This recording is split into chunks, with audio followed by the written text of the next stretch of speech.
ఇప్పటికే ఎన్టీఆర్ ట్రస్ట్ ద్వారా అనేక సేవా కార్యక్రమాలు చేస్తూ వస్తున్నటువంటి నందమూరి నార కుటుంబాలు ఇప్పుడు మరో అడుగు వేశాయి. అంటే ఇటీవల కాలంలో మనం చూసాం, నిజం గెలవాలి అంటూ భువనేశ్వరి గారు రాష్ట్ర వ్యాప్తంగా పర్యటనలు చేస్తున్నారు. ఈ తరుణంలో భాగంగా నిన్న విజయనగరం జిల్లాలో సాలూరులో ఒక క్లినిక్, సంజీవని క్లినిక్ అని ఒక మంచి సదుద్దేశంతో ఒక క్లినిక్ని ప్రారంభించడం జరిగింది. అయితే వేరే వేరే ప్రాంతాల్లో కూడా ఈ క్లినిక్లు ఉన్నాయి, ఇక్కడ కొత్తగా ప్లాంట్ ఏర్పాటు చేయడం జరిగింది. అయితే ఎలా చూడాలి ఈ యొక్క సేవా కార్యక్రమాల్లో? ఎప్పుడు ముందుంటారు నందమూరి నార కుటుంబాలు.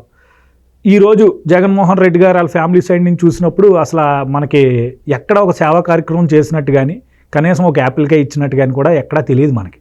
సో వీళ్ళిద్దరిని, ఈ రెండు కుటుంబాలని కంపేర్ చేసుకున్నప్పుడు మీ అభిప్రాయం ఏంటి? అసలు ఎవరు నిజంగా ప్రజల కోసం నిలబడుతున్నారు, తెలుగువారి ఔన్నత్యానికి, తెలుగువారి అభివృద్ధికి కృషి చేసే దశగా సాగుతున్నారు అనేది మీ అభిప్రాయం ఏంటి?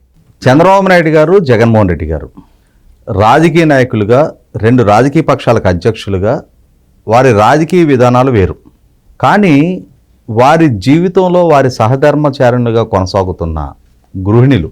చంద్రబాబు నాయుడు గారు సతీమణి భువనేశ్వర్ గారు చంద్రబాబు నాయుడు గారి చేత స్థాపించబడిన ఎన్టీఆర్ ట్రస్టు కీలక బాధ్యతలు మొత్తం వారే చూసుకుంటా ఉన్నారు.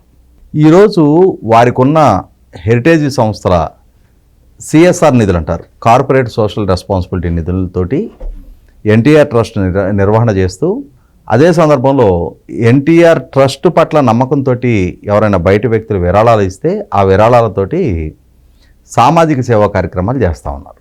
మనం చాలా సందర్భాల్లో ప్రస్తావించుకుంటూ ఉన్నాం. హైదరాబాదులో ఉన్న బసవతారక క్యాన్సర్ హాస్పిటల్, నందమూరి బాలకృష్ణ గారు చైర్మన్గా ఆ హాస్పిటల్ ఇవాళ రాష్ట్ర వ్యాప్తంగా ఎన్ని వేల మందికి, లక్షల మందికి సేవలు అందిస్తున్నది మనకు తెలుసు. ఎంత అద్భుతమైన నాణ్యతతో కూడిన సేవలు అందిస్తున్నది మనకు తెలుసు. అదే సందర్భంలో ఎన్టీఆర్ ట్రస్ట్ తరఫున తెలుగుదేశం పార్టీ కార్యకర్తల పిల్లలకి మంచి విద్యాబుద్ధులు చెప్పించి వాళ్ళని అత్యుత్తమ పౌరులుగా, ఈ భవిష్యత్ తరం నాయకులు అంటే అన్ని సందర్భాల్లో రాజకీయ నాయకులే కాదు, వాళ్ళు ఎంచుకునే రంగాల్లో నాయకులుగా తీర్చిదిద్దగలిగే నైపుణ్యతతో కూడిన చదువు చెప్పించే ఎన్టీఆర్ స్కూలు, కళాశాల దాన్ని నిర్వహిస్తూ ఉన్నారు. ఎన్టీఆర్ ట్రస్ట్ ద్వారా 3 బ్లడ్ బ్యాంకులు నిర్వహిస్తూ ఉన్నారు. ఇవాళ ప్రకృతి వైపరీత్యాలకు సంబంధించిన ప్రతి సందర్భంలో కూడా ఎన్టీఆర్ ట్రస్ట్ ఇతోధికంగా ముందుకొచ్చి ఎన్నో సేవా కార్యక్రమాలు ఏర్పాటు చేస్తూ ఉన్నారు. ఇప్పుడు కొత్తగా ఆల్రెడీ కుప్పంలో, మంగళగిరిలో ఈ క్లినిక్లు ఎప్పటి నుంచో కొనసాగుతూ ఉన్నాయి, ఉచిత వైద్యశాలలు ప్రజలకి. నిన్న పూర్వ విజయనగరం జిల్లా, ప్రస్తుతం పార్వతీపురం మన్యం జిల్లా సాలూరులో మీరు ఇందాక ప్రస్తావించినట్టుగానే చంద్రబాబు నాయుడు గారి అరెస్టు సందర్భంగా ఆ అరెస్టు వార్తతోటి హతాశులయ్యి ప్రాణాలు కోల్పోయిన కుటుంబాలను ఆదుకునే లక్ష్యంతో భువనేశ్వర్ గారు రాష్ట్ర వ్యాప్తంగా చేస్తున్న నిజం గెలవాలనే పర్యటనలో భాగంగా నిన్న వారు అక్కడికి పర్యటన చేయటమే కాకుండా ఆ పర్యటన సందర్భంగా ఉభయ కుశలో అంటే ఈ రెండు పనులు కలిసి వచ్చే విధంగా అటు ఆ బాధితుల కుటుంబాలని పరామర్శించడం, ఇటు ఎన్టీఆర్ ట్రస్ట్ ద్వారా సాలూరులో సంజీవని క్లినిక్ పేరిట నిన్న ఒక క్లినిక్ను ఓపెన్ చేశారు ఎన్టీఆర్ ట్రస్ట్ ద్వారా. ఆ ఓపెన్ చేసిన సందర్భంగా ప్రసంగిస్తూ వారు, అంటే రాబోతున్న ఎన్నికలకి ప్రజలు సమాయత్తం అవ్వండి, తెలుగుదేశాన్ని గెలిపించుకోండి అని చెప్పని రాజకీయ అప్పీల్ చేయడం ఒక ఎత్తు.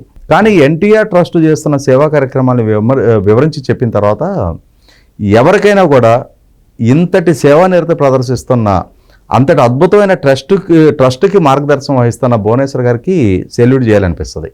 ఇప్పటి వరకు 12,900 మెడికల్ క్యాంపులు కండక్ట్ చేశారు.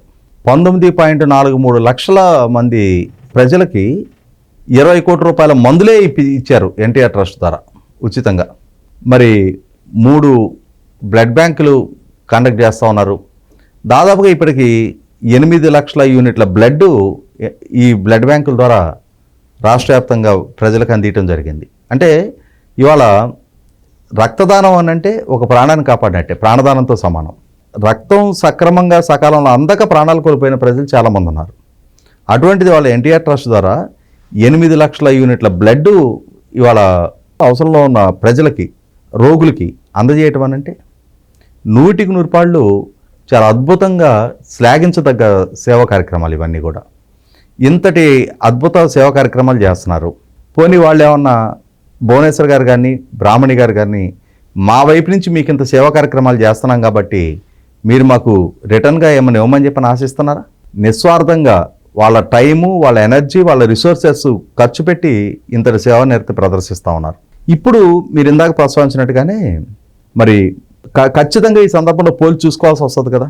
ఇవాళ ఎన్టీ రామారావు గారి పేరిట చిరస్థాయిగా వారి పేరు ప్రజల మనసులో నిలబడిపోవాలని చెప్పని ఎన్టీఆర్ గారి పేరిట ఒక ట్రస్ట్ ఏర్పాటు చేసి ఆ కుటుంబ సభ్యులు, ముఖ్యంగా తెలుగుదేశం పార్టీ అధినాయకుడిగా ఉన్న చంద్రబాబు నాయుడు గారి సతీమణి ఎన్టీ రామారావు గారు కుమార్తె భువనేశ్వర్ గారి నేతృత్వంలో ఇంతటి సేవా కార్యక్రమాలు చేస్తూ ఉన్నారు. మరి ఇదే సందర్భంలో రాజకీయ ప్రత్యర్థులుగా ప్రస్తుత ముఖ్యమంత్రిగా ఉన్న జగన్మోహన్ రెడ్డి గారికి కూడా వాళ్ళ నాన్నగారు కూడా రాష్ట్ర మాజీ ముఖ్యమంత్రి, ఆయన చనిపోయారు. మరి ఆయన పేరిట ఉన్న ఒక ట్రస్ట్ ఏర్పాటు చేసి ఇటువంటి సేవా కార్యక్రమాలు చేసిన దాఖలా ఎక్కడైనా మనం గమనించామా? అంటే స్కూళ్ళు నిర్వహణ, క్యాన్సర్ హాస్పిటల్ నిర్వహణ, బ్లడ్ బ్యాంకుల నిర్వహణ, లేదు ఇప్పుడు క్లినికుల నిర్వహణ, ఇవన్నీ చాలా దూరమైన వ్యవహారాలు. కనీసం ఎండాకాలం దప్పికతో ఉండే ప్రజలకి కాసిన మంచిళ్ళు పోసే చలివేంద్రం అయినా సరే ఇది వైఎస్ఆర్ ట్రస్ట్ జగన్మోహన్ రెడ్డి గారి జేబు ఖర్చులతోటి ఇది నిర్వహిస్తున్నామని చెప్పని మీరు ఎక్కడైనా చూసారా? 10 మందికి అన్నం పెట్టిన దాఖలా లేదు, ఎవరికైనా జేబులోంచి 10 రూపాయలు తీసి సహాయం చేసిన దాఖలా. ఆ రోజు రాజశేఖర రెడ్డి గారు చనిపోయిన తర్వాత ఓదార్పు యాత్ర పేరిట ఒక్కొక్క కుటుంబానికి, అంటే రాజశేఖర రెడ్డి గారు చనిపోవటం వల్ల హతాశలై చనిపోయిన కుటుంబాలను ఆదుకోవాలనే ఉద్దేశంతో ఒక్కొక్కరు ₹1,00,000 ఇవ్వడం అని చెప్పని ఒక కార్యక్రమం మొదలుపెట్టుకున్నారు. కానీ దాన్ని ఎంత రాజకీయ ఎజెండాతో ఆ కార్యక్రమం అమలుపరిచారు. ఇవాళ చంద్రబాబు నాయుడు గారు అరెస్టు సందర్భంగా మనోవేదనకు గురై చనిపోయిన కుటుంబాలకి ₹3,00,000 ఇస్తున్నారు భువనేశ్వర్ గారు. కానీ ఎంత లో ప్రొఫైల్లో ఈ కార్యక్రమాలు నడుస్తూ ఉన్నాయి. జగన్మోహన్ రెడ్డి గారు సృష్టించిన హంగామా ఆ రోజు, దాని ప్రాతిపదికనే కాంగ్రెస్ పార్టీ నుంచి నిష్క్రమించి ఆయన ఒక పార్టీ కూడా ఏర్పాటు చేసుకున్నారు. అంటే దాన్ని ఒక రాజకీయ ఎజెండాగా మలుచుకున్నారు ఆ రోజు. ఇవాళ చాలా లో ప్రొఫైల్లో భువనేశ్వర్ గారు చేస్తూ ఉన్నారు. ఇది ఆ రెండు కుటుంబాల మధ్య ఉండే వ్యత్యాసం. ఏ పని చేసినా ప్రభుత్వ వనరుల నుంచి చేయటమే జగన్మోహన్ రెడ్డి గారు. వాళ్ళ నాన్నగారి పేరు చిరస్థాయిగా ఉండటం కోసం ఆయన చేసిన ఘనకార్యాలు ఏంటి అంటే ఎన్టీ రామారావు గారి పేరు మీద ఉన్న హెల్త్ యూనివర్సిటీకి వాళ్ళ నాన్నగారి పేరు పెట్టడం, కృష్ణా జిల్లాలో ఉన్న తాడికడప మున్సిపాలిటీకి డాక్టర్ వైఎస్ఆర్ తాడికడప మున్సిపాలిటీ అని పేరు పెట్టడం, కృష్ణా జిల్లాలో నిర్మాణం చేయబోతున్న వేదాద్రి లిఫ్ట్ ఇరిగేషన్కి డాక్టర్ వైఎస్ఆర్ లిఫ్ట్ ఇరిగేషన్ అని పేర్లు పెట్టడం, ఇట్లా ప్రభుత్వ వనరులతోటి తనకు దక్కిన అధికారాన్ని అడ్డుపెట్టి వాళ్ళ నాన్న పేరు వివిధ ప్రభుత్వ పథకాలకి, సంక్షేమ పథకాలకి, వీటికి పేర్లు పెట్టే ప్రయత్నమే తప్ప వాళ్ళ సొంత డబ్బులు, ఇప్పుడు వాళ్ళకి ₹1,000,00,00,000 సంస్థలు ఉన్నాయి.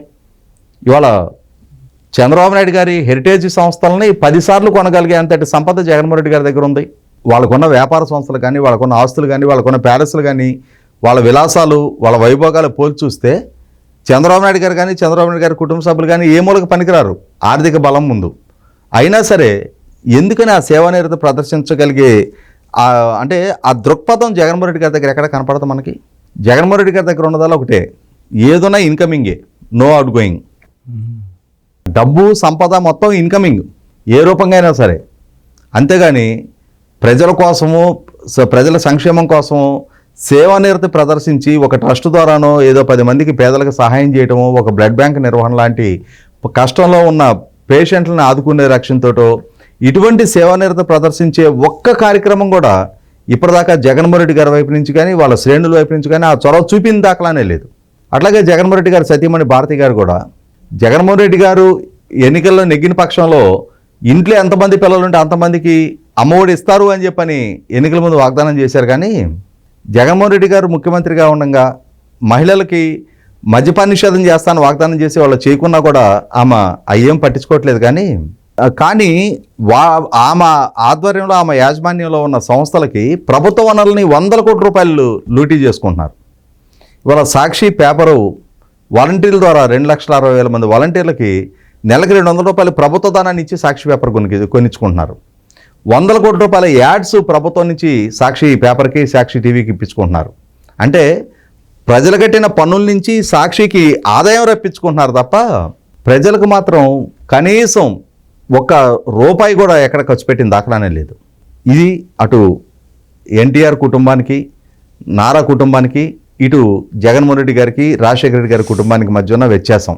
వాళ్ళు సంపాదించే సంపాదనలో మేము రాజకీయాల్లో ఉన్నాం, మాకు ఒక పార్టీ ఉంది, మా పార్టీలో మమ్మల్ని నమ్ముకున్న కార్యకర్తలు ఉన్నారు, వాళ్ళు కూడా మా కుటుంబ సభ్యులే అని చెప్పని భావించే కుటుంబం అది. ఇక్కడ మాకు ఒక రాజకీయ పార్టీ ఉంది, మా రాజకీయ పార్టీని అభిమానించే మా వెనక తిరిగే వాళ్ళందరూ మా మేలు కోసం ప్రయత్నం చేయాలి తప్ప మా జేబు నుంచి వాళ్ళకి మేలు చేసే అవసరమే లేదు అని చెప్పని భావించే కుటుంబం ఈ పక్కన ఉంది. ఈ రెండింటి మధ్య ఉన్న వ్యత్యాసాన్ని ప్రజలు గుర్తించాలి. ఎందుకంటే ఇవాళ క్యారెక్టర్ అనేది నిర్మాణం చేసుకోవడానికి కొన్ని దశాబ్దాల కాలం పట్టుద్ది, దాన్ని కాపాడుకోవడానికి ఒక జీవితకాలం పట్టుద్ది. ఎన్టీఆర్ కుటుంబం వాళ్ళ నడత, వాళ్ళ వ్యక్తిత్వం already proven factor. Jaganmohan Reddy గారు, రాజశేఖర రెడ్డి గారి కుటుంబం వాళ్ళ స్వార్థం కూడా ప్రూవెన్ ఫ్యాక్టర్. ఈ రెండింటి మధ్య ఉన్న వ్యత్యాసాన్ని ప్రజలు గుర్తించండి.